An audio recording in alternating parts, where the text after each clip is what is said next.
শাবনূর একসময় ঢাকাই সিনেমার জনপ্রিয় চিত্রনায়িকা, এখনও ঢালিউড ইন্ডাস্ট্রিতে সমান গুরুত্বপূর্ণ।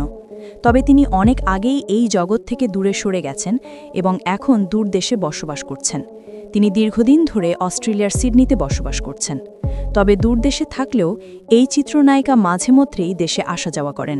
যদিও শোবিজ পর্দায় তাকে এখন আর খুব একটা দেখা যায় না, শাবনূর সামাজিক যোগাযোগ মাধ্যমে বেশ সক্রিয়। লাখো ভক্তের প্রিয় এই মায়াবিনী বাড়ির বাইরে কিংবা ভ্রমণে গেলে সেসব মুহূর্ত ভক্ত দর্শকদের সঙ্গে ভাগাভাগি করতে ভীষণ ভালোবাসেন। 23 সেপ্টেম্বর শাবনূর তার ফেসবুকে কয়েকটি ছবি পোস্ট করেছেন। সেখানে তাকে দেখা গেছে 90 দশকের সেই কোমল রূপে। সাদা রঙের স্লিভলেস গাউনে মিষ্টি হাসিতে তিনি ছড়িয়েছেন এক অন্যরকম আবেশ।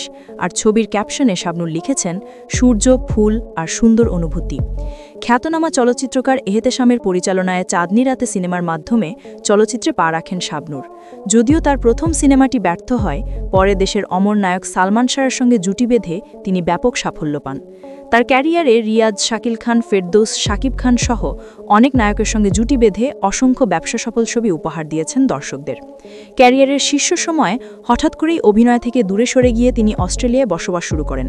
2023 সালে শাবনূর নারী প্রধান সিনেমা রংমনাতে অভিনয় শুরু করেন, যার কাজ এখনও সম্পূর্ণ হয়নি।